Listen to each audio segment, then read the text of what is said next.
وأهل بيته وأزواجه ذريته وأصحابه والتابعين وتابع التابعين لهم بإحسان إلى يوم الدين صلاة وسلاما تسليما كثيرا برحمتك يا أرحم الراحمين. سبحان الله والحمد لله ولا إله إلا الله والله أكبر لا حول ولا قوة إلا بالله العلي العظيم. عدد كل نفس كتب آياتها عدد الآخرين ودرجات الآخرين يا أرحم الراحمين. سبحانك لا علم لنا إلا ما علمتنا إنك أنت العليم الحكيم. يا معلم الحكم علمنا يا معلم الحكم علمنا يا معلم الحكم علمنا. اللهم علمنا ما جهلنا وذكرنا ما نسينا. اللهم إنا نستودعك ما علمتناه فارده إلينا عند حاجتنا إليه ولا تنسانا يا رب العالمين. رب يسر لنا عسير كريم وزدنا بالخير. رب زدنا علما وارزقنا فهما وألهمنا بالصالحين. اللهم فقهنا في الدين وعلمنا التأويل. رب اشرح لي صدري ويسر لي أمري واحلل عقدة من لساني يفقهوا قولي ولا حول ولا قوة إلا بالله العلي العظيم. سبحان ربك رب العزة عما يصفون وسلام على المرسلين والحمد لله رب العالمين.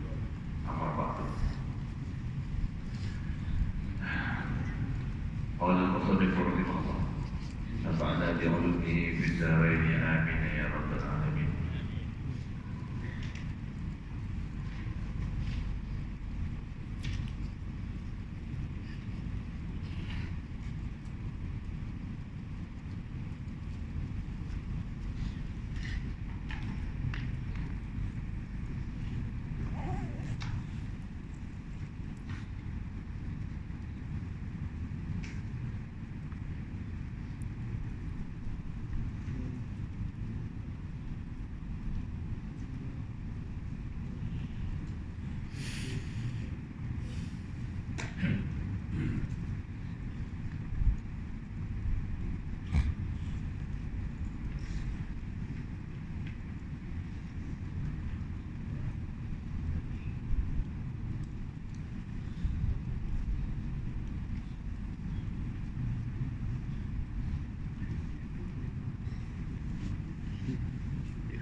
ومعلوم أن الذي يعين الإنسان على السير في سبيل الاستقامة إنما هو توفيق الله تعالى. لو تخلى توفيق الله تعالى عن الشاب الصالح المستقيم لا نقذف منذ ذلك اللحظة إلى أقصى مظاهر الانحراف. وإنما يتم توفيق الله تعالى للمسلم بأمرين إلى آخره. والله أعلم بالصواب إليه مرجع والمآب. قال المترجم الله sudah sedia maklum sudah sedia maklum bahawa faktor yang membantu seseorang dalam menjalani kehidupan secara istiqamah ialah pemberian taufik daripada Allah Ta'ala. Jika pemberian taufik tersebut dicabut daripada seorang pemuda yang saleh dari istiqamah, nescaya pada waktu itu pemuda tersebut akan terpesong jauh ke arah berbagai bentuk kejelekan. Taufik daripada Allah Ta'ala hanya dapat diperoleh oleh seorang Muslim melalui dua perkara. Sidqul iradatil al-mustajahah ila al-khair. Pertama, kemauan hati yang tulus kepada kebaikan. Wa ikhlasul du'a al-muntajah ila Allah azza wa jalla bil-dara' wal-zil. Doa yang ikhlas yang kedua. Doa yang ikhlas merintih kepada Allah azza wa jalla dengan penuh rasa rendah diri. Baik, jadi kita masih lagi pada perbicaraan penggunaan penawar penyakit hati daripada jumlah kitab Batinul Ismi Al-Khabarul Akbar fi Hayatil Muslimin karya Asyid Al-Dr. Muhammad Sa'id Ramadan Al-Bubi rahimahullah rahmatan wasi'ah wa farallahu alaihi wa sallam kepada muslimin dan nabihi bi ulumil bid'ah dan alamin. Alhamdulillah, syukur kita kepada Allah. Hari ini kita sambung pembicaraan rawatan penyakit hati ataupun dosa batin yang mana ia adalah merupakan punca kepada segala kejahatan, segala kesalahan, sama ada kesalahan termasuk dosa-dosa yang zahir. Jadi dosa batin ni dosa yang melibatkan hati lah, ataupun kadang digunakan dengan ungkapan dengan sifat mazmumah. Sifat mazmumah maknanya sifat-sifat yang dicela oleh Allah Subhanahu Wa Taala. Dan ada di antara jumlahnya untuk secara umumnya sifat-sifat ataupun penyakit-penyakit batin tersebut tu masuk dalam jumlah dosa lah. Masuk dalam jumlah dosa dan kebanyakan dosa-dosa besar. Dosa-dosa besar. Jadi bagaimana sepatutnya kita merawat, bagaimana sepatutnya kita menangani penyakit hati pada diri kita sendiri. Itu sebab kita maklumlah bahawa punca kepada segala penyakit hati ini hukum dunia. Kecintaan ataupun kecenderungan hati kita kepada keduniaan dan segala macam kenikmatan dan kelezatannya, dan benci kita kepada kematian, dan tidak kita mempersiapkan diri kita untuk menghadapinya. Jadi itu daripada situlah terbitnya penyakit-penyakit hati yang lain, seperti kita tu marah panas barat, marah daripada tempat, tak dapat apa yang kita nak marah, tunai keperluan-keperluan dunia kita marah. Ada saja perkara-perkara yang tak kena dengan diri kita, kita marah. Marah tak kena pada tempatnya. Ada antaranya lagi timbul perasaan hasad, dengki. Hasad dengki pun dosa besar, semua dosa batin tu. Kerana sayangan yang tidak sihat, cemburu tengok orang lain dapat, kita tak dapat. Kalau boleh dapatkan, kita jangan dapat orang. Kita nak hilang nikmat daripada orang. Hasad. Jadi orang yang mengejar keduniaan, angkatan, ada kasih kita kepada harta, kepada pakai. Kemudian ada ujub, merasa diri kita megah dengan diri, dengan kelebihan diri, sempurnaan diri. Takabur, kita memandang hina kepada orang lain, peninggian, merasakan diri kita lebih mulia daripada orang. Riak, kita buat amal ibadat kerana nak mendapatkan keduniaan, pujian, kepuasan keduniaan dan seumpamanya. Jadi itu semua tu ada pada diri kita semua. Kalau ada pada yang lain, semua itu kan sebab dikatakan dia menjadi perosak secara jamiah, secara jamaah, secara keseluruhan fi hayatil muslimin. Pada yang dosa tersembunyi, bahaya terbesar dalam kehidupan kaum muslimin. Segala apa yang kita hadapi sekarang ni adalah merupakan adalah berpunca daripada dosa-dosa batin. Dan kita biar saja tak kawan. Kerana dosa-dosa batin ni dia yang paling ketara sekali, dia di kalangan masyarakat dia menimbulkan perpecahan. Kehidupan masyarakat tidak harmoni. Daripada dosa batin ni lah terjadinya dosa-dosa yang zahir yang melibatkan masyarakat, seperti mengumpat, mencaci maki, menyumpah serana, menipu, membunuh harta sampai kepada perkara membunuh. Itu dosa-dosa zahir. Ia punca daripada dosa batin lah, yang tidak dirawat. Dan kemudiannya menimbulkan perpecahan di kalangan masyarakat. Dan pastinya masyarakat ataupun umat Islam tidak bersatu. Ini realiti yang kita terpaksa telan. Realiti hari ini apa yang kita dapat saksikan yang berlaku di Palestin. Kita ramai seluruh dunia, tapi kita ni dah jadi bawa makanan. Kita baginda Nabi SAW akan datang satu zamannya. Dah ada zamannya kan. Mengikutkan sejak daripada jatuhan Turki Utsmaniyah hari sampai sekarang ni, kita jadi makanan. Kat Malaysia tak pun nak nampak sangat Kalau dia duduk seorang lagi tak ada pegang, tak ada apa. Tengok kat Palestin tu apa jadi, keroyok. Macam memang macam Kama kata Nabi itu, kama kadar al-akalatu ila qas'atiha, seumpama pemakan mengerumuni hidangannya. Kita dibagi Nabi umpamakan sebagai makanan. Sehingga sahabat tanya kan, kenapa? Kerana kita sikit ke waktu tu? Nabi cakap, bal antum yawma idzin kasir, hari tu korang lah yang paling ramai. Sekarang ni betul gila lah seluruh dunia cakap pasal ramai. Orang Islam ke bukan Islam, Tapi walakinnakum usabun sayil. Tapi kalian waktu itu macam buih-buih lautan terbuih-buih air banjir ya. Buih tu tak buih, nampak banyak, tak tahu apa-apa. Gelombang kosong. Cucuk macam tak ada apa. Dan ketika itu Nabi kata Allah Ta'ala cabut perasaan gerun kita ni. Kita tahu musuh tak ada takut kepada Islam, seperti mana musuh Islam zaman Nabi takut kepada Islam. Zaman Nabi, zaman sahabat, zaman kegemilangan Islam tu tentu boleh cek lah sekarang macam mana musuh takut. Gerun dengan nama Islam, gerun daripada sini, daripada perjuangan baginda Nabi, peperangan demi peperangan, dengar nak berperang dengan Islam yang kecut pun. Sekarang terbalik dengan kita yang kecut. Kenapa Allah Ta'ala? Sayanzi'at Allah min qulubi aduwikum Muhammad. Allah Ta'ala cabut perasaan takut tu daripada musuh-musuh hati, daripada hati musuh-musuh kalian. Musuh kita terang nyata musuh-musuh kita, tetap musuh kita. Apa yang kita hidup adalah musuh.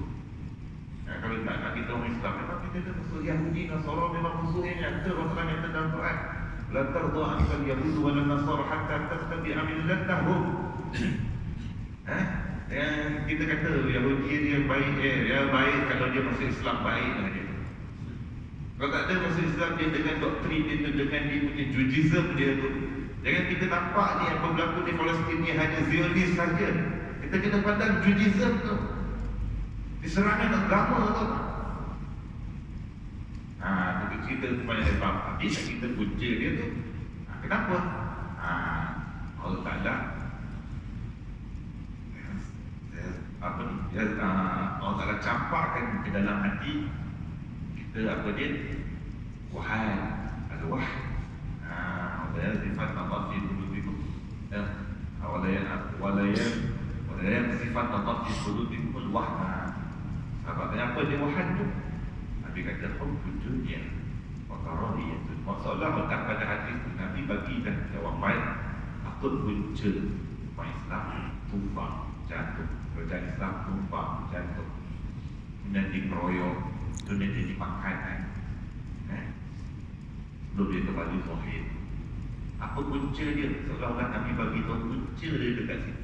Ia dah dosa mati, cenderungan hati yang kuat terhadap keduniaan dan kebencian terhadap kematian. Sebab dalam hadis lain Nabi sebut al-qaisu, orang yang cerdik sebenarnya al-mandana nafsah, orang yang menghina diri, yang rasa dia tu muhasabah diri, kira-kira diri dia. Wa'amila bima ba'dal maut, dan bersiap sedia dengan apa yang diperlukan amalan selepas kematian. Kadang selepas. Sedangkan sebaliknya kita bagi Nabi wal ahmaq, orang yang bodoh itu. Orang yang bodoh itu ialah orang yang berturutkan memperturutkan hawa nafsu dan berangan-angan dan masuk syurga. Jadi kembali. Jadi rawatan penyakit hati ini pada beberapa pertemuan yang lepas kita terangkan, kita mengarah bagi tahu ubatnya yang besarnya ada dua. Cara nak guna ubat tu ada 4 perkara. Dua yang besar tu, pertama sedar dirilah, saya cakap bahasa kampung. Pertama tu kita kena sedar diri, kenal diri, tahu identiti kita. Kita ni siapa, kata muka bumi ni, daripada mana kita, ke mana, untuk apa, tu soalan. Kenal diri tu kita kena tahu. Dan tahu kena faham molek. Kalau tak faham kat situ, kita tak kenal diri kita, kita tak sedar diri kita. Kita ni Allah Ta'ala yang jadikan, Allah Ta'ala yang hidupkan, Allah Ta'ala yang membesarkan, Allah Ta'ala yang mentanti kehidupan kita. Kita takluk di bawah kudrat Allah Ta'ala. Dan kita ni pula ada yang Allah Ta'ala suruh buat dan suruh tinggal. Ada suruh pegang tangan kita ni pula Allah Ta'ala janjikan dengan janjian baik atau sebaliknya. Dan kita akan pasti mati dan akan kembali pada Allah Ta'ala, dihimpunkan kembali untuk perhitungan. Yang akhirnya kita sama ada ke syurga, insya-Allah al-alam, amin ya rabbal alamin, ataupun ke neraka, na'udzubillah. Subhanallah. Itu sedar diri, itu sedar identiti. Jadi identiti itu sebenarnya sama semua manusia, termasuk Yahudi Nasara pun itulah identiti kita manusia. Semua daripada Nabi Adam sampai orang akhir nanti, itulah dia identiti kita. Kita kena tahu manusia semuanya, tak kira Islam ke tak Islam ke, itulah dia identiti dia atas muka bumi ni. Kemudian yang keduanya, kita kena bersungguh-sungguh melakukan ketaatan. Kita bersungguh-sungguh patuh pada perintah tu, yang disuruh kita buat, yang ditentang kita tinggalkan. Yang itu tu. Jadi dua perkara ni tuan-tuan adalah ubat yang besar kepada semua penyakit hati. Cenderungan kepada dunia, tamak pada penting diri sendiri, marah, benci, dengki, hati, hubul jah, hubul mal, kasihkan pakai, kasihkan kereta, kasih kemasyhuran, publicity, popularity, ujub, takabur, riya. Jadi semua tu ini dulu kena sedar diri. Sebab semua tu tak layak untuk kita kalau kita nak benar-benar jadi hamba. Bahkan sebahagian ni adalah merupakan sifat-sifat ketuhanan. Ujub takabur tu hanya layak bagi Allah Ta'ala. Selayaknya bagi Allah SWT. Penggunaan dia ada 4. Sama nak gunakan dia kedua-dua ubat ni pada diri kita, nak mengatasi penyakit ni. 4 perkara tu secara ringkasnya: pertama zikir, kedua fikir, ketiga doa, keempat jaga makan. Di depan dia terangkan. Tapi bicara pasal doa ni tuan-tuan panjang sikit. Awal bicara zikir, fikir tu kita dah bicarakan.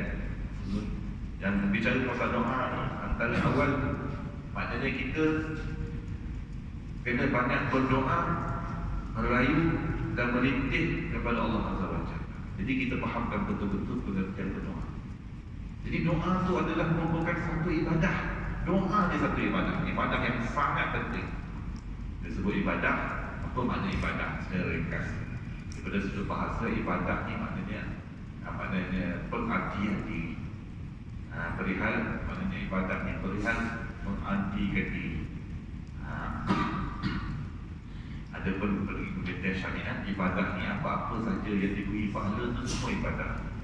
Belum mayusabu ala fa'ili. Semua benda yang kita nanti tak semua sesuatu yang diberi pahala di atas melakukannya itu diberi ibadah dan ibadah. Ataupun dengan kata lain, menghampirkan diri kepada Allah. Jadi doa satu ibadah, doa itu saja ibadah. Kita berdoa, tak kira apa bahasa sekalipun. Tapi paling afdalnya berdoa itu dalam bahasa Arab lah. Dan kita fahamkan makna dia tu. Dan doa paling afdal, doa Quraniyah. Banyak dalam Al-Quran Allah Ta'ala ajar kita doa. Doa Quraniyah lebih afdal lah. Dan ada dekatannya doa daripada warid daripada baginda Nabi SAW lebih afdal. Jadi doa Quraniyah, doa yang warid daripada baginda Nabi SAW. Dan doa-doa yang Allah Ta'ala ilhamkan kepada alif ulama. Itu doa-doa yang afdal dan juga doa diri kita sendiri. Jadi doa ni asal-asal kataan tu pada kita permintaan kita meminta permintaan daripada pihak bawah yang rendah kepada pihak atas, itu dipanggil doa. Daripada pihak atas kepada pihak bawah itu dipanggil perintah suruh. Jadi doa ni maknanya kita dia adalah merupakan ibadah, bahkan dia merupakan bukhul ibadah, otak kepada ibadah, inti kepada ibadah. Maka semua ibadah, apa ibadah yang tak terlibat dengan doa? Sahaja sembahyang kita tetapkan doa, maka penuh syarat dengan doa daripada start lepas pada takbiratul ihram, doa iftitah. Dalam Fatihah ada doa, lepas Fatihah sebelum amin ada doa. Dalam rukuk pun ada doa, iktidal. Dalam sujud ada doa, duduk antara dua sujud doa. Sujud akhir ada lepas tahiyat akhir itu sebelum salam ada doa. Lepas sembahyang ada kita diajarkan berdoa, yang banyak waktu kita diajarkan berdoa. Jadi doa ni adalah merupakan permintaan rayuan kita kepada Allah Ta'ala, rintihan. Jangan doa tu kita jadikan sebagai adat saja. Adat kebiasaan kita pasal kita doa, tapi kita tidak mematuhi segala adab-adabnya, maka tidak berhasillah kita tu seorang yang berdoa. Hanya pada zahir nampak macam berdoa, tapi sebaliknya tidak. Dan dia doa ni merupakan bentuk penghambaan diri yang paling tinggi kalau ikutkan untuk mendekatkan diri kita kepada Allah. Dan doa memang Allah Ta'ala banyak suruh kita berdoa dalam Al-Quran, meminta kepada Allah SWT. Dan doa tu juga ciri orang-orang yang ikhlas. Allah Ta'ala berikan orang-orang yang ikhlas pada agama ni, dia banyak berdoa. Doa minta kepada Allah SWT. Kemudian dia ajak kita dalam berdoa tu, kita berdoa dengan merendah diri. Bukan dengan merendah diri, membelahkan suara, tidak jerit-jerit. Kita doa dengan ikhlas, mengharapkan Allah Ta'ala terima dan mengenalkan doa kita. Dan kita, yang penting kita doa tu kita mesti rasa terdesak, kita betul-betul nak dengan perkara yang kita minta. Lebih-lebih lagi pada perkara-perkara yang bersangkutan keagamaan kita dan keakhiratan kita berbanding dengan perkara-perkara keduniaan kita. Tapi dengan Allah Ta'ala kita disuruh minta bab agama, bab dunia semua.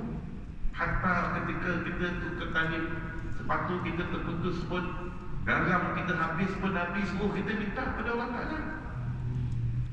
Kita biasa kalau kita kan, tapi kan biasa kalau resap fuqara, orang yang fakir miskin yang kurang kerana agamanya, dia kalau diputus apa-apa dia pergi minta ke orang kan, minta ke orang. Tapi Allah Subhanahu Wa Taala, Nabi ajar minta dekat Allah Ta'ala dulu. Belum minta pada Allah Ta'ala dulu. Tapi kadang-kadang kita ni meminta pada Allah Ta'ala tak sama macam kita meminta dengan orang. Karena kalau kita meminta dengan orang, macam mana kita punya kesembuhan. Tapi adakah kita pernah bersungguh-sungguh meminta dengan Allah Ta'ala?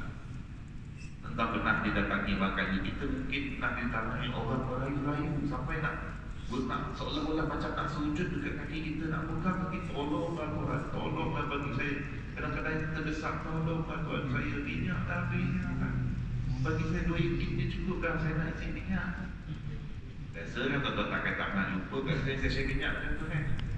Tapi agak-agaknya pernah tak kita minta kat Allah Ta'ala dulu tu, ya Allah, minyak aku habis di rumah, tolonglah bagilah memudahkan aku. Pernah tak kita? Ataupun kita tu maknanya seperti mana, ataupun kita lebih lagi meminta kepada Allah Ta'ala berbanding seperti mana kita meminta pada orang. Dan kita meminta pula dengan keadaan kita tu rasa hina.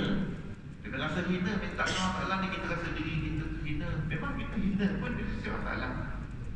Kerana rasa diri kita ni rendah diri, bukan kita rasa diri kita cukup. Orang cukup, orang yang dia tak belajar kepada apa, dia berdoa dia tak apa-apa bersungguh sangat.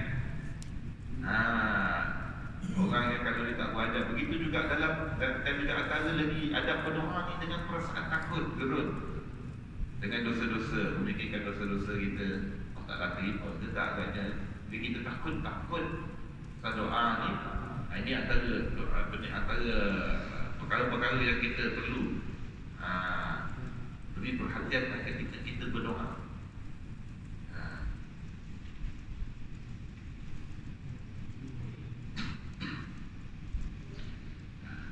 Jadi kata Tuan Pengarang, sudah sedia maklum bahawa faktor yang membantu seseorang dalam menjalani kehidupan secara istiqamah. Apa makna istiqamah?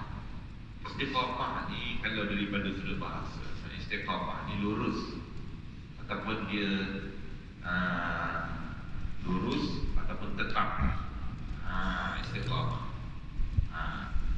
Kalau dia dan dia beri pengertian consistency, ataupun kita tu apa dia buat sesuatu tu secara berterusan. Jadi istiqamah ni tuan-tuan dalam agama adalah sesuatu perkara yang besar. Istiqamah dalam agama, ada orang istiqamah dalam keduniaan, ada orang istiqamah dalam keagamaan. Istiqamah tu makna dia tetap.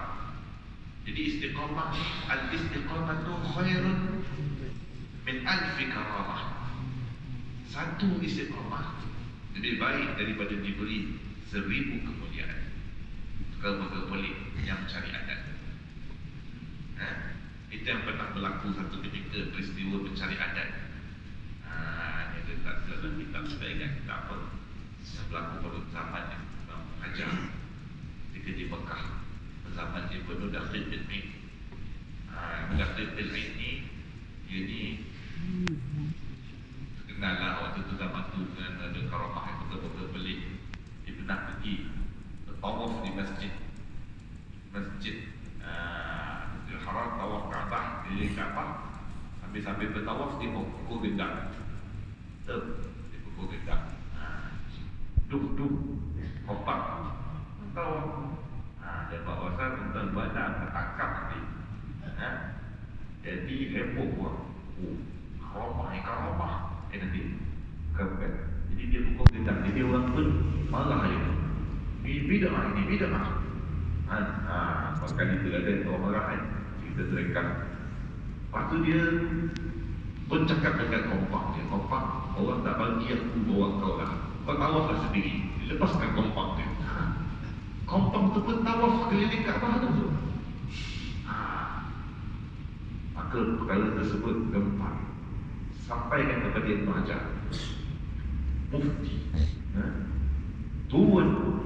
Ibn Hajar bercakap, wahai Ibnu Daqiq al-Aid, sebelum aku tukar kau jadi tepung kuih raya, sebelum aku tukar kau jadi tepung kuih raya, kau ambil balik kompak tadi. Aku tidak heran dengan karamah kau, tapi aku heran kalau ada seorang yang Allah Ta'ala boleh bagi dia istiqamah dalam agama dia. Nampak? Ini berkata dikatakan ulama, al-istiqamah khairun min alfi karamah. Kalau tuan-tuan dapat istiqamah apa? Tetap di atas amal taat, tetap di atas 3% sepanjang hayat sampai mati. Itu lagi besar lagi daripada diberikan kepada tuan-tuan 1000 perkara-perkara pelik mencari adat yang merupakan tanda-tanda kewalian. Nampak? Istiqamah tu besar. Dalam satu hadis baginda Nabi SAW bersabda, ahabbul a'mali ila Allah, sekasih-kasih amalan di sisi Allah, adwamuha, yang paling maintain, wa in qalla, walaupun ciput sikit tapi maintain. Sembahyang 5 waktu maintain, sembahyang sunat jamu akan maintain, zikir-zikir lepas sembahyang maintain. Kalau tuan-tuan puasa Senin Khamis maintain, yang bersedekah setiap hari, bersedekah berganda hari Jumaat maintain sampai mati. Itu istiqamah dia. Dia bukan on and off, dia on and on. Tapi nak dapat istiqamah ni, tuan-tuan ingat senang ke? Kalau tak ada taufik Allah Ta'ala. Tadi balik cerita taufik. Apa makna taufik? Taufik ni daripada sudut bahasa, taufik tu perihal bersepakatkan sesuatu dengan sesuatu. Itu dia panggil taufik. Bersepakatkan sesuatu dengan sesuatu. Adapun taufik yang kita selalu sebut, kita minta Allah Ta'ala bagi taufik. Kat sini tanpa garang kata, sudah sedia maklum bahawa faktor yang membantu seorang dalam menjalani kehidupan secara istiqamah ialah pemberian taufik daripada Allah. Pemberian taufik itu apa dia? Taufik dia ada beberapa pengertian daripada segi syariatnya. Taufik itu dia ada taufik taufik khas. Dua jenis taufik. Taufik itu apa dia? Iaitu khalqu qudratil mu'ahlil abdi. Satu dengan makna Allah Ta'ala menciptakan keupayaan taat pada diri hamba. Dan kedua, taufik dengan makna apa? Ja'alallahu fi'ala ibadihi.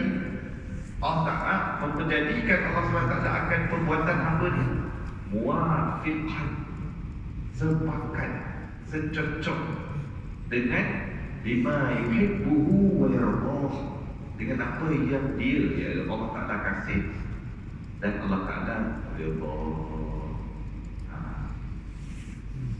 Ini Itu mana taufik. Jadi taufik ni kita boleh buat amal taat ni Allah Ta'ala yang jadikan. Boleh juga disebut qudratul hadisah, kuasa yang baharu. Benda keupayaan lah kita sebut keupayaan. Sebut tenaga kan lagi khusus pula keupayaan. Maka kita boleh semayang, kita boleh datang masjid, kita boleh duduk dalam kuliah, kita boleh puasa, kita boleh berzikir, kita boleh bersedekah. Itu semua tu Allah Ta'ala yang jadikan perbuatan tu. Dan memang pada aktikat kita pun kita kena pegang macam tu. Wallahu khalaqakum wa ma ta'malun. Allah yang ciptakan kalian dan semua apa yang kalian buat. Perbuatan kita ni, bergerak kita, diam kita, semayang kita, apa benda semua kita buat ni, perbuatan kita ni Allah yang ciptakan. Diri kita pun Allah Ta'ala cipta, perbuatan kita pun Allah Ta'ala cipta.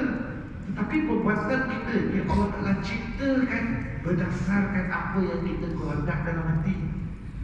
Itu dalam hati kita dia ada panggil iradah al-juz'iyah, kehendak-kehendak yang berjuzuk-juzuk tu. Kita yang nak buat amal taat, kita yang nak dalam hati kita nak buat amal taat, maka Allah Ta'ala jadikan amal taat.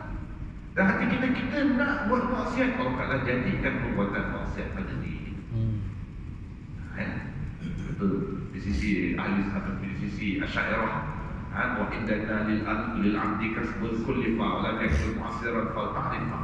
Sisi kita ni kasbun, apa? Pilihan. Itu yang kita diberati, yang kita diwajibkan, iaitu membuat pilihan nak buat amal taat ke nak buat maksiat. Kita diwajibkan memilih untuk buat amal taat. Tetapi bukanlah pilihan kita, maknanya bukanlah diri kita usaha kita itu yang memberi kesan. Kerana bukannya kita maklum bahawa perbuatan kita Allah Ta'ala yang ciptakan. Gerak kita, diam kita. Kalau orang lama disebut kita ni apa semua, hafalan kita mana? Diri kita Allah Ta'ala jadikan.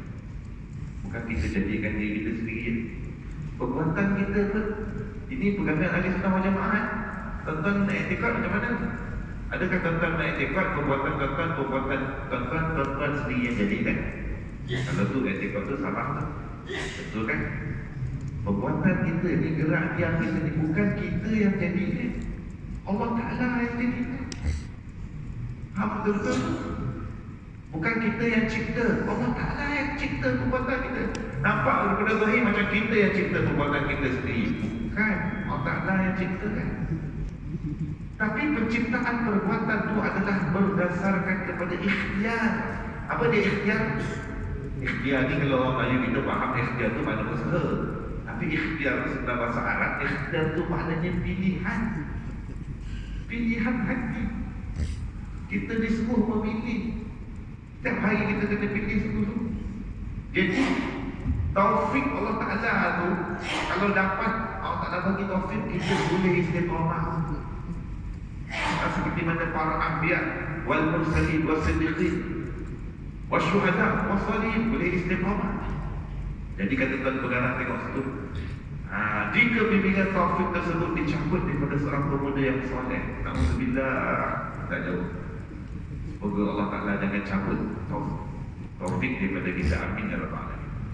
Jadi dua taufik tadi itu, satu taufik yang akhir pada Allah Ta'ala jadikan kita boleh buat amal taat, kita boleh semayang, kita boleh berzikir, baca Quran, bersedekah, puasa dan berbagai lagi kita boleh buat. Tapi belum tentu perbuatan amal taat kita tu sepakat dengan apa yang Allah Ta'ala suka,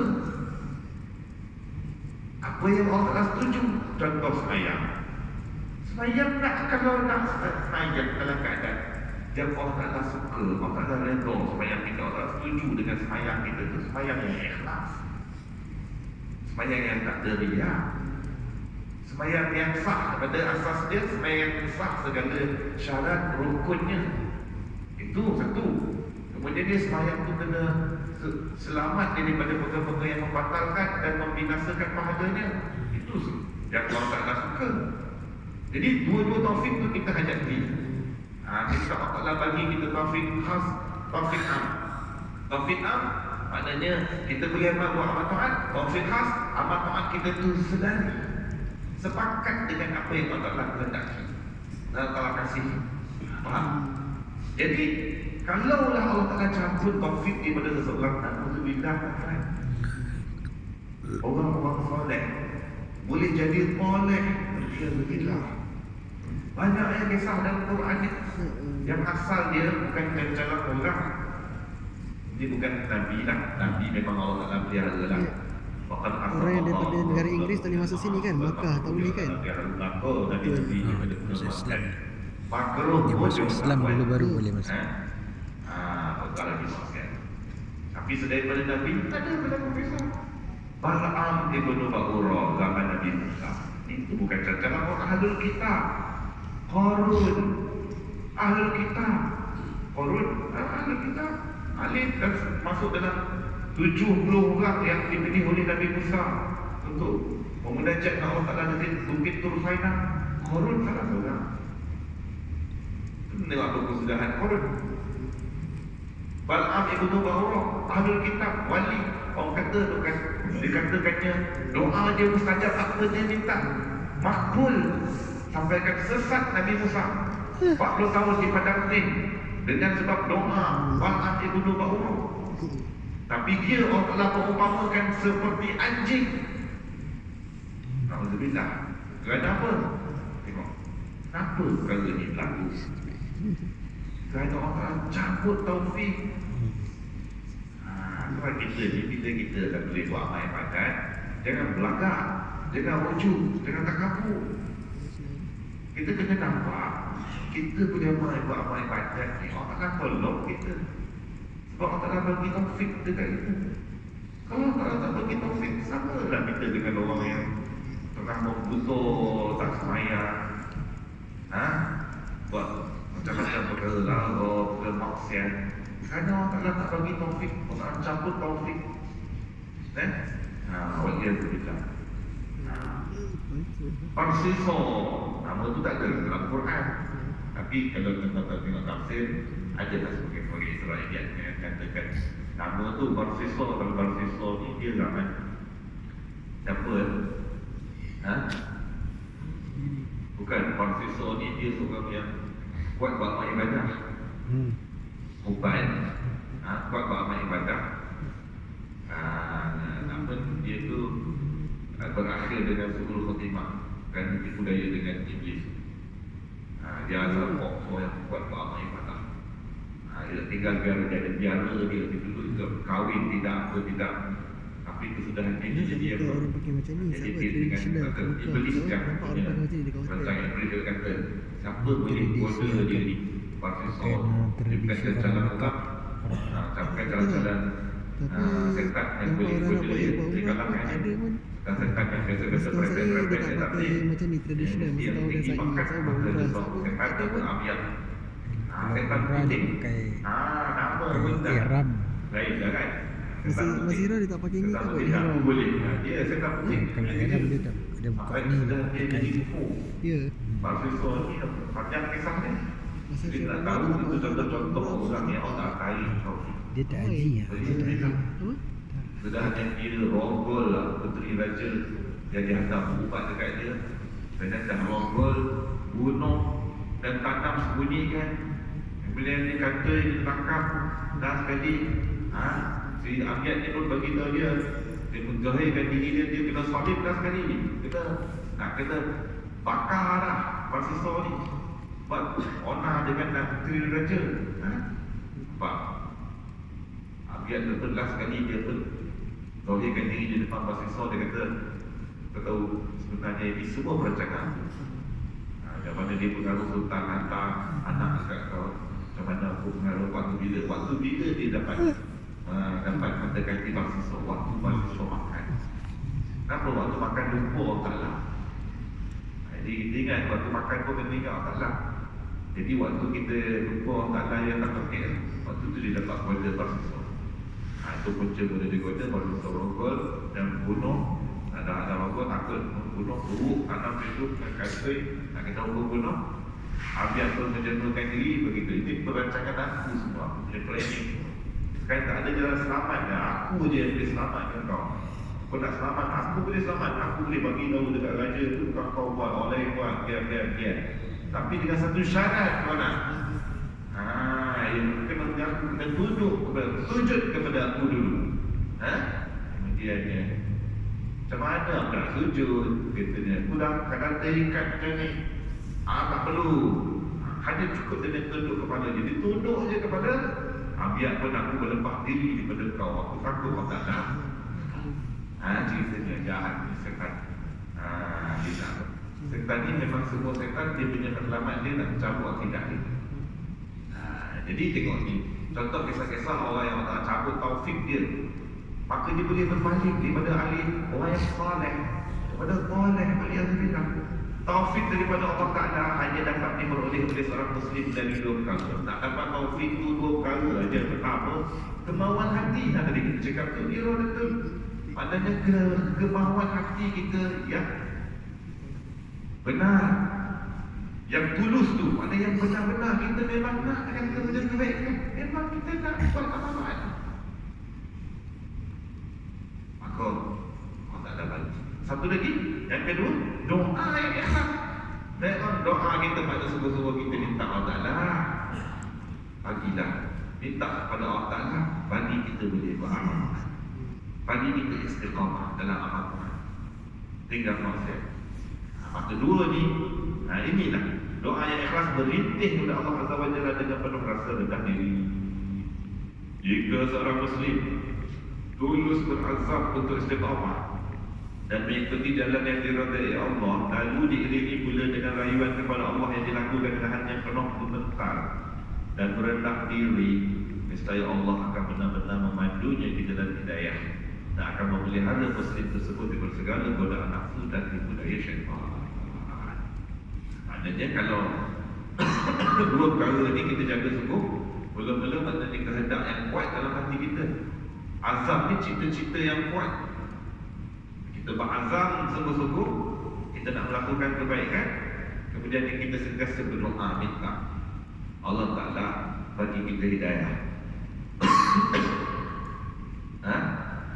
Maka jika seorang muslim terus berazam untuk istiqamah dan mengikut jalan diridai Allah, sungguh-sungguh kita, kemudian kita diiringi, disusuli pula dengan kita, maknanya kita dah berazam, manakah keinginan hati kita kuat, lepas tu disusuli pula dengan kita berdoa ni dengan hati dan juga dengan lidah. Kita berdoa minta Allah Ta'ala dengan perasaan gemetar dan juga merendah diri, rasa diri lemah, nescaya Allah akan benar-benar memandunya jalan hidayah. Setiap hari kita minta semayang Al-Fatihah, kita minta ihdinas siratal mustaqim. Ihdinas siratal mustaqim, tunjukkanlah kami jalan yang lurus. Jalan yang benar ni jalan siapa? Jalan para anbiya wal mursalin, siddiqin, syuhada was salihin. Itu dia jalan orang-orang yang Allah beri nikmat. Bukan jalan ghairil maghdubi alaihim, bukan jalan yang dimurkai. Siapa jalan yang dimurkai? Kebanyakan mufassirin menyebut yang dimaksudkan al-maghdubi alaihim humul Yahudi. Yahudi agama. Yahudi yang kita keliru lah tuan-tuan. Yahudi ni ada Yahudi agama satu, Yahudi keturunan satu lain. Yahudi Bani Israel dibangsakan kepada Yehuza. Yehuza ni adik-beradik Nabi Yusuf yang bagi cadangan bunuh Yusuf tu. Ialah Yehuza, keturunan dia lah dipanggilkan Yahudi. Itu daripada keturunan. Yang kedua Yahudi dengan makna agama. Dia satu dan juga fahaman Judaism. Jadi mereka lah jalan yang dimurkai Allah. Kenapa jalan mereka dimurkai Allah? Kerana mereka banyak melakukan penipuan pada kitab dan juga banyak bunuh para Nabi. Nabi paling ramai Bani Israel, mereka lah paling ramai bunuh Nabi mereka. Itu Nabi Isa pun nak bunuh. Bila sekali orang tak angkat Nabi Isa, nampak mereka bunuh. Ceritanya kadang walau dhalim, bukan jalan yang sesat. Siapa jalan yang sesat? Banyak kamu fasirin menyatakan dimaksudkan walau dhalim, orang-orang yang sesat pada Fatihah itu, dalam Fatihah itu ialah An-Nasara. Nasrani yang mengikutkan yang mensyirikkan Tuhan, yang mengikutkan Nabi Isa itu Tuhan sebagai daripada Tuhan, percaya kepada Trinity, konsep tiga Tuhan, itu sesat. Jadi kita sentiasa minta tu yang dikatakan ihdinas siratal mustaqim, siratal mustaqim dinul Islam, agama Islam. Apa dah siratal mustaqim ialah dinul Islam. Kita dah memang agama Islam. Ada orang tanya, kenapa kita ulang-ulang lagi dalam sembahyang? Ya Allah, bagilah aku tunjuk, tunjukkanlah aku, tunjukkanlah kami ya Allah siratal mustaqim, jalan yang lurus, itu agama Islam. Kita dah Islam. Jadi maknanya dekat situ adina, yakni kekalkan. Kita minta Allah kekalkan pada pengertian itu. Ya Allah, kekalkanlah aku kami, kekalkanlah kami semua di atas agama, di atas jalan yang lurus, iaitu agama Islam. Jadi sungguh-sungguh tu kita minta. Waktu tu Allah Ta'ala akan padu kita. Tengok ada dalam hati kita kehendak dan kita ada permintaan. Satu ketika ni perkara nak berfungsi kisah supaya dia ambil iktifah. Seorang pemuda pernah menghentikan saya di perkarangan universiti, lalu mengadu kepada saya dalam keadaan resah dan gelisah tentang nafsunya yang selalu mendesak melakukan maksiat, dan dia sudah tidak kuat lagi untuk menahan serta mengalahkannya. Sementelahan ataupun tambah-tambah lagi, lebih-lebih lagi. Kehidupan di universiti pula semakin mengobarkan godaan nafsu tersebut. Live dekat universiti dahsyat.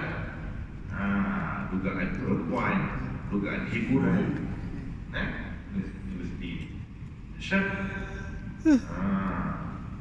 Ini cerita kat Syria ni. Syria mana pun dah sama je Allah ke. Yang kalau budak-budak kau dahsyat ni saya dengar adalah Yaman je. Yaman ni perempuan payah nak jumpa. Jumpa semua dia pakai niqab belaka kan. Ataupun dia kalau Yaman Hadramaut kata tu dia laluan yang lelaki lalu, perempuan tak lalu. Jadi memang tak kurang lah godaan tu. Tapi kalau tempat-tempat yang Universiti Al-Azhar dan lain-lain dia kurang kakak Malaysia pun kan. Dugaan apa? Dugaan perempuan, dugaan hiburan kalau bagi lelaki. Bagi perempuan, dugaan lelaki, dugaan hiburan. Sambung kan?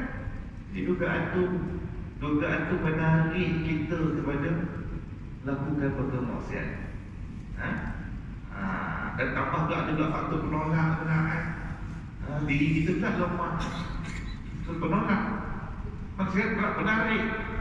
Penolak lemah, penolak kuat, narik pun kuat. Jemaah dia ada buat main elok ya, sekolah agama, sekolah rendah agama, sekolah menengah sekolah agama, masuk universiti habis. Apa? Macam mana kalau keadaan dah macam tu? Dulu elok dia beda ni. Sekarang ni macam ni. Saya tak kuat ni menyambit untuk diri saya sendiri dan hadirin sekalian. Tengok tentang pelarang. Dengan penuh kesungguhan pemuda itu meminta agar saya menunjukkan jalan. Bersungguh-sungguh dia ni cerita. Dengan Syekh Ramadan Al-Futi rahimahullah. Bersungguh-sungguh dia cerita. Minta tunjuklah jalan, dapat membebaskannya daripada peringkat yang sedang dialami. Sebenarnya nak menghadap keinginan kuat nak. Tarikan kuat, cakapkan saya pula lemah. Tolonglah bagi petunjuk. Saya berkata kepada pemuda tersebut, cuba kamu lihat kepada keperitan yang sedang kamu rasai dan keinginan diri kamu untuk berubah yang telah kamu ceritakan kepada saya.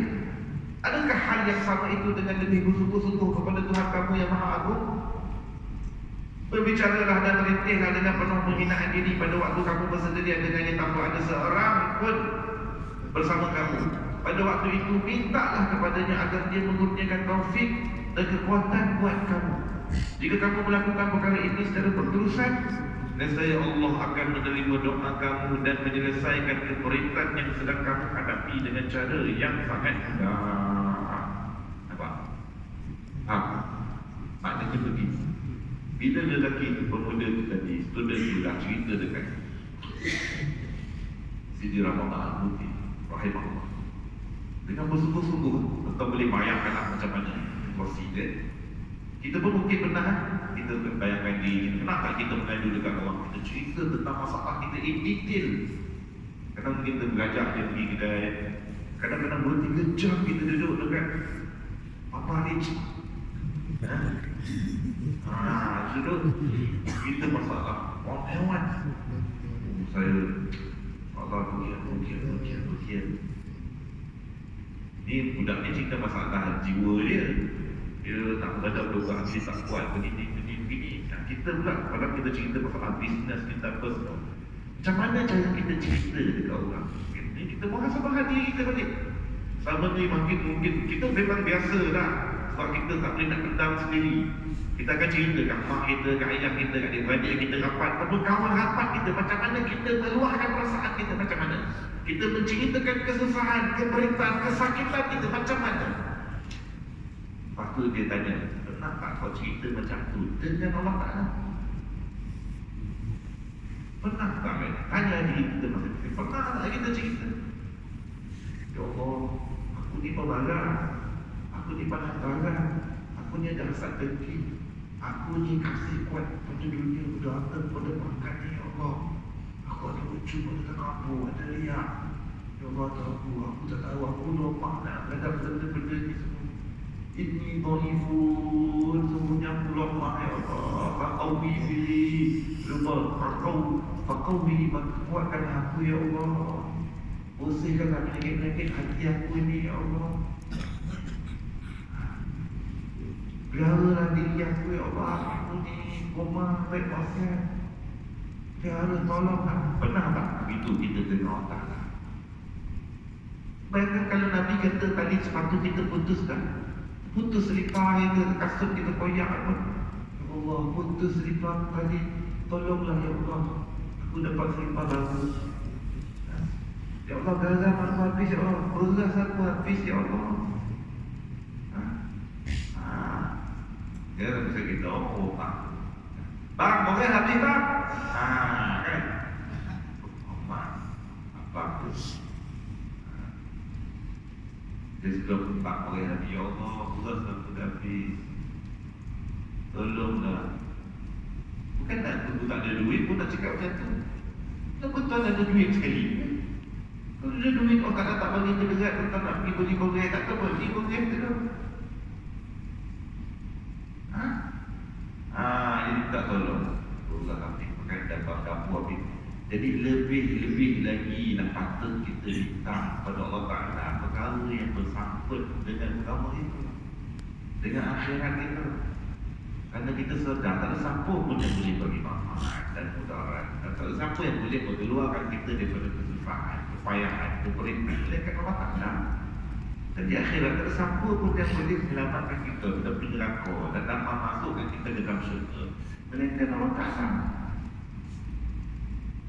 Tak ada siapa pun yang boleh buat kita jadi istiqamah dalam beragama, melainkan Allah Ta'ala. Rasa kita Allah ada yang kalau dapat kita istiqamah pada agama, panjang ayat kita itulah perkara yang besar. Teras penghabaan paksa al-ubudiyah al-qasriyah yang difitrahkan kepada manusia adalah apabila menghujung keadaan manusia berada keadaan terdesak. Keluhan tersebut memaksa dirinya untuk menjadi siapa sahaja untuk merukai keperitan yang dideritai, dan tak berakhir dengan dia tidak menjumpai siapa pun melainkan Allah Jalla Jalaluhu. Dan kalau apabila manusia tersebut berdiri di ambang pintunya dengan penuh rendah hati dan penghinaan diri, mengadu, meminta serta merayu, maka hal demikian merupakan teras penghambaan usaha dengan al-ubudiyah al-kasbiyah yang diperintahkan oleh Allah agar manusia melaksanakannya. Jadi sebelum tu, pada atas tu tadi tu kan kata Sidi Ramadan Al-Buti kepada pemuda tersebut, kau macam mana kau cerita kat aku ni,